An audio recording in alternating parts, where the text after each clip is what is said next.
we should be, the talk should be around 20 minutes. So that's what I've asked Hongi and Ken to prepare. And we'll use the usual rules, that clarifying short questions. And Hongi, have you verified that you have 20 minutes? Have you? Yes, okay. I have practices. Okay, good. So if we do have questions and he goes over 20 minutes, that's we won't charge him for that. Those questions. Right. I'm not gonna, I'm not gonna run the stopwatch here. But I do have to teach at 11, so right. Those are the constraints. Yeah. No, we'll do that, and then we'll have questions after that, and then we'll have a closed meeting after that. Hongi, I don't know what will happen. You're the host, so yeah, I'm recording right now. So. Sorry? I'm recording right now. So. Right, but when we have the closed meeting, you have to leave. Oh, maybe I can create a breakout room. You can do that, or you can assign one of us to be. Yeah, I can assign one of you as a host. The recording. Right. And then make sure you say leave the meeting, not stop the meeting. Yeah. Yeah. Oh, yeah. I see. I see. None of us have done that before. Nope, never. It has never happened. Definitely not a common pitfall. By the way, could you send me the link in the chat because I have a PDF version, but I don't have the Google Doc. Okay. Yeah, please. Okay. Thank you so much. Yeah, no problem. It's share.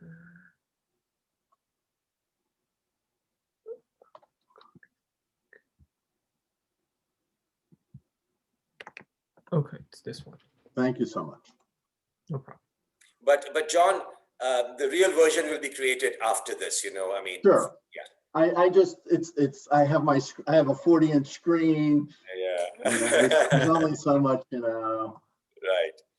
Okay. So and Hongi said that his sometimes when he hosts things are a little slow, and so during the talk I'm going to just turn my video off. So that's not being rude. I'm listening. Okay. Okay, Hongi, all yours. Yeah. Okay. Let me share my screen right now. Okay. You guys can see the desktop, right? Okay.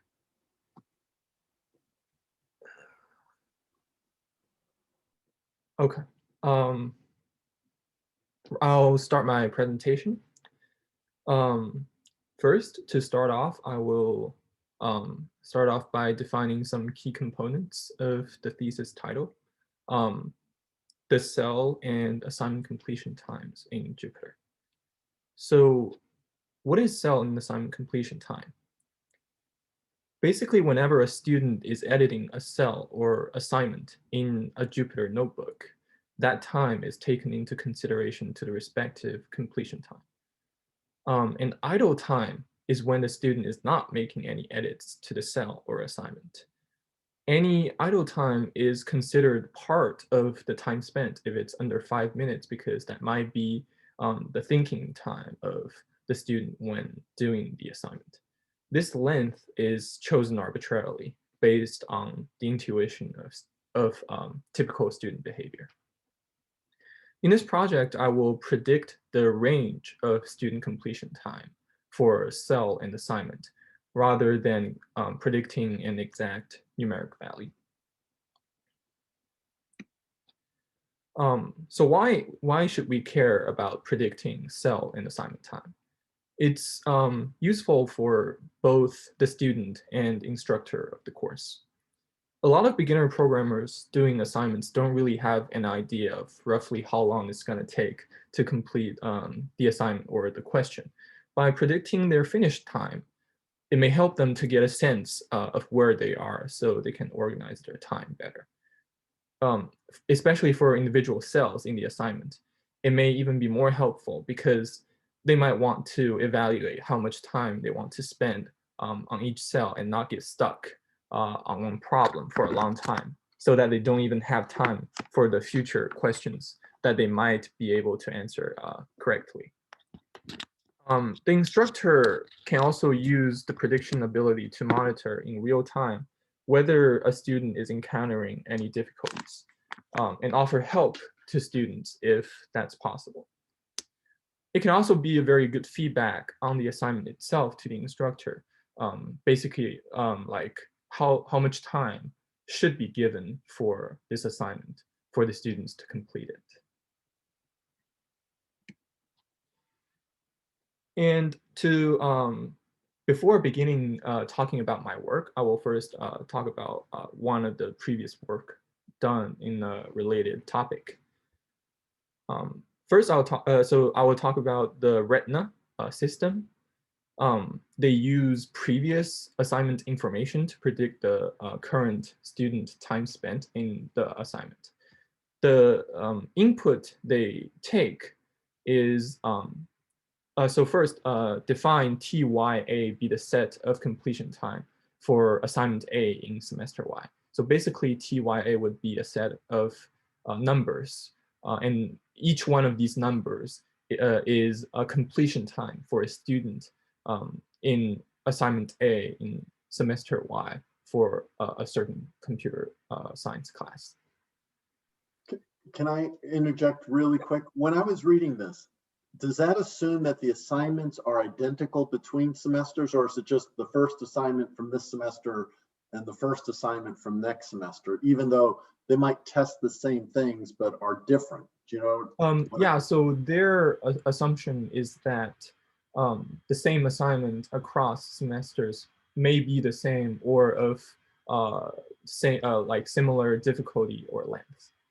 Yeah. Okay. So just to explain their algorithm really quickly, they use a certain assignment set completion time for a previous assignment of the same semester, and then the same assignment for a previous semester. They use these two sets of completion time together to predict the current student completion time in the current assignment in the current semester. So they will require two sets of previous assignment information to predict an outcome. And it has some limitations. First of all, it cannot really make any predictions without history information. It cannot use one single assignment's data and predict the students' behaviors. Secondly, they cannot predict remaining time, meaning it won't dynamically predict different time based on the student's behavior as the student is progressing through the assignment. Its prediction is basically fixed by the previous set of assignment logs. Yeah. And it's also coarse-grained without cells. It's only predicting the entire assignments, not the individual cells in the Jupyter environment. Because of time constraint, I'm not going to talk about a second related work listed in my paper, but it also has some limitations that I will address. Let's first talk about how to remove the first two limitations of the Retina system. So this is my first approach of predicting student time spent. In this first approach, I got rid of the first two limitations. This approach uses information on the initial period of the student's progress to predict whether the student will eventually spend more time or less time than the median of the class. It only uses the current assignment without any history assignment. The initial period can also be adjusted, and therefore this approach can predict a dynamic remaining time as the student works through the assignment. It's just done by giving different parameter based on how much the student has worked through. However, this approach still works with the entire assignment instead of the individual cells in an assignment. It also adds a limitation that it only predicts a binary result, while the Retina system can actually predict an exact value.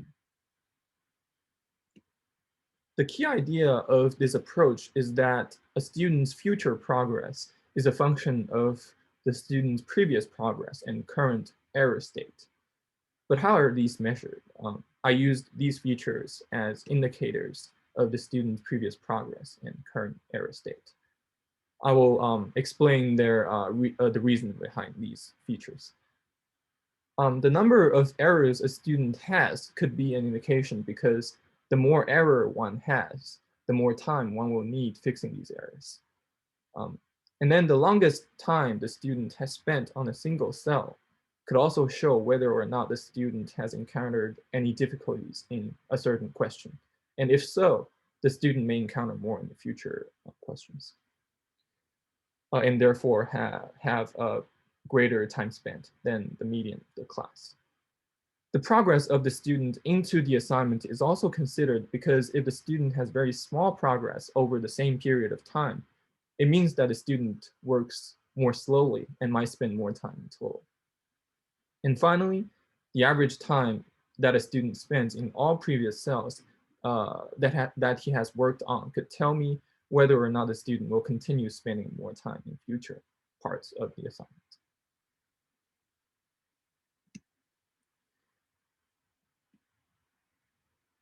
To train the prediction model, I used data collected from our Comp 116 class by a logger program that's developed by members of Dr. Dorn's research group. The main set of log that I used for training and testing is assignment 2 from spring 2019. After trying multiple initial periods, I found that using the first 6 minutes of student progress to generate features yield the best training result. With these features, I predicted the result of collected logs and tested the predicted time against actual time. And by using entire class log as training data and testing with a smaller amount of logs, I was able to get these somewhat good F1 score. The average was 79.54%, so roughly 80%. Always guessing less time would yield 50%, because I'm using median as a separating boundary. The most important features, so these are the feature weights after the model has been trained. The most important features are the longest cell time and average time spent for each cell. It makes sense, because these are direct indications of whether or not the student will take a long time in the future. The next important ones are average wall time each cell, total errors, and cell progress. Total errors is more important than current errors, because total errors is a better feature that records how much time the student has spent correcting the errors. Because even if the student doesn't have a lot of errors right now, he would have spent a lot of time if he made a lot of errors before and corrected them.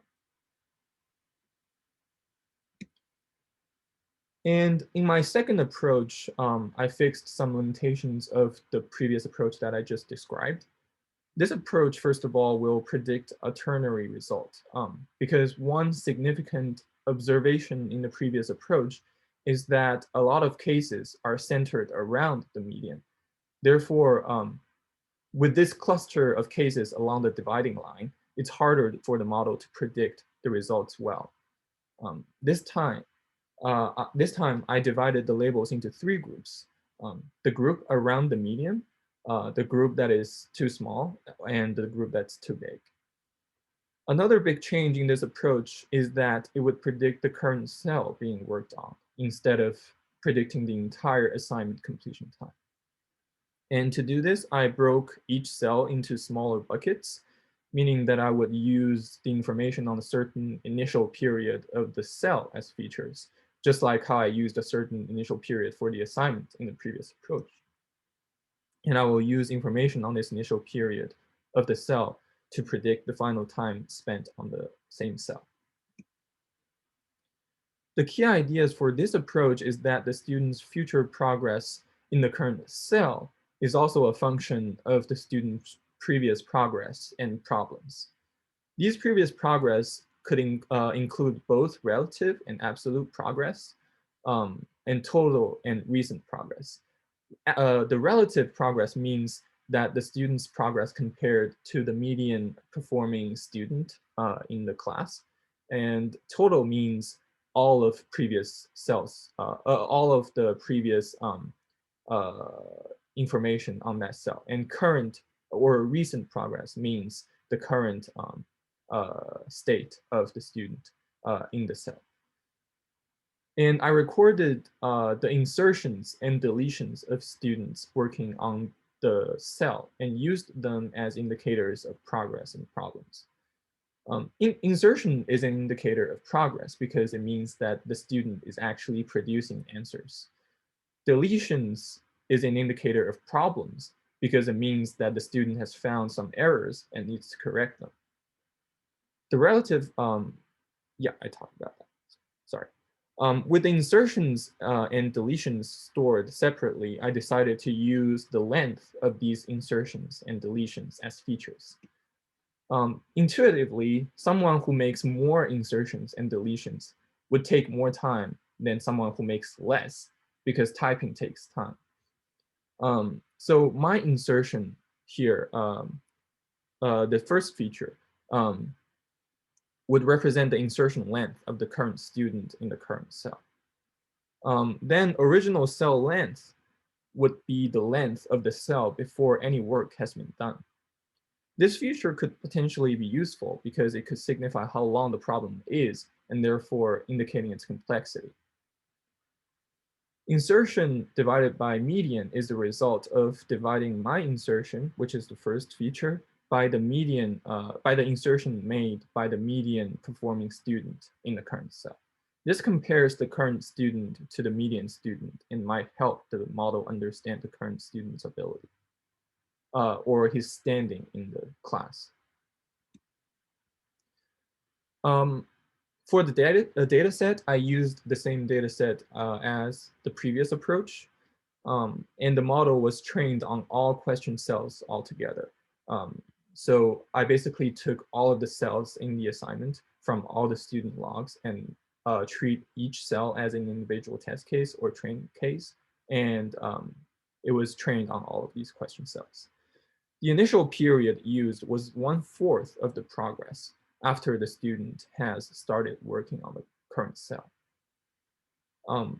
The current results of this approach has an average prediction F1 score of 72%, while the middle category of cases occupies 51% of the data. This means that always guessing that the student will spend time around the median will yield a 51% accuracy. This prediction accuracy is not ideal, but it's still consistently better than guessing. In future work, investigation on the features will need to be done and to improve the features to better capture student behaviors. And here is the feature weights after training the model. Insert divided by median has the most weight, as you can see here, because it compares the current student with the median performing student and therefore giving the model some information on the student's status in the class. The next important one is my insertion, which directly tells the model how much insertion the student is making, and therefore it's pretty important. Generally, we see that insertions weigh more than deletions because deleting stuff doesn't really take much time. It only takes one button continuously, but insertion takes much more work and thought process, and therefore usually takes more time than deletion. And to be able to compare the retina approach with my classification-based schemes, I had to adapt it first. Because the retina algorithm will output a numeric values instead of a classification result. So I changed its output so that it would be a ternary or binary result.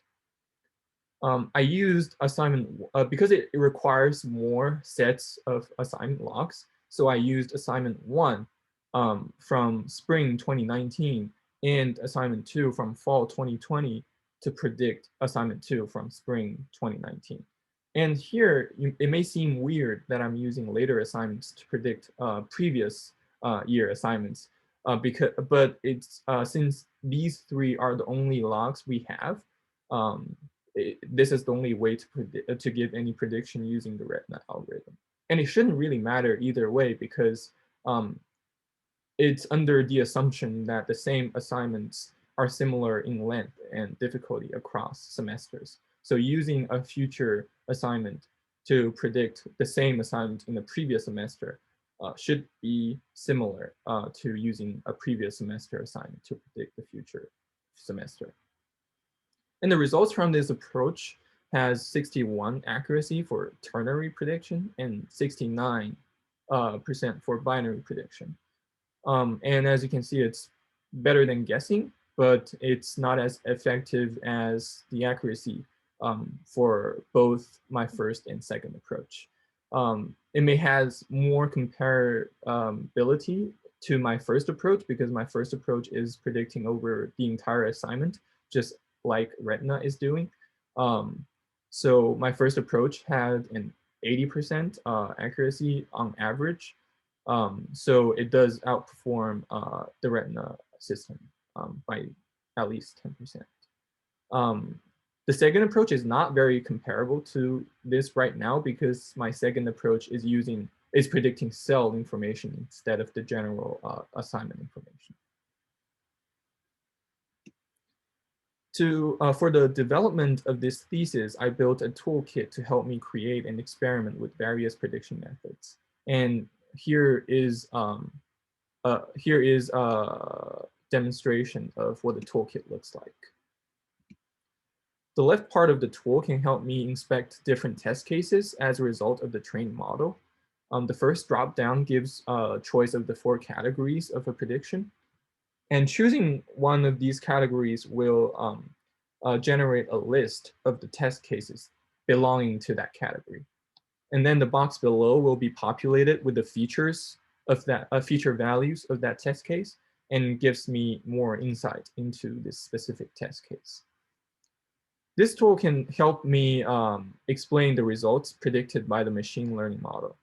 And the most useful categories are usually false cases, including false positives and false negatives, because looking at those cases gives me an understanding of why they failed, and therefore I can make relevant changes in future feature sets. And I repeated this process to get better features that would yield a better prediction result. And the right part of the feature of the tool is a simple query system where it takes in a feature condition as an input query and tells me which cases satisfy this condition. This is to help me make sense of what a feature would affect the test case. And here are the conclusions of my thesis. In my thesis, I have predicted the range of student time spent on assignments without any previous assignments. And also, my key ideas for the 2 approaches that I showed here are that students' future progress is a function of their previous progress, no matter it's in the cell or assignment. And both my schemes perform better than the modified Retina system, even after giving the Retina system past assignment data. And I also built a toolkit that helped me to create and improve the prediction schemes. Some future work needs to be done to make this project better and more complete. First of all, I need to refine the features further to have better prediction results. This is important because right now, 80% and 72% is only a rough idea of how long a student will take in the assignment or in the cell. It's also helpful to develop a prediction scheme for the assignment or cell completeness rather than time spent. Because currently we only make predictions for students who have actually completed the assignment. In the future, it would be helpful to first inform the student whether he or she will finish the assignment and then predict how long the student will take if we predict them to finish the assignment. And currently the prediction is still very coarse-grained. So because it's only binary or ternary. So in the future, it's better to divide the labels into smaller ranges after having better accuracy. Ultimately, it would be similar to predicting a numeric value once we have enough ranges.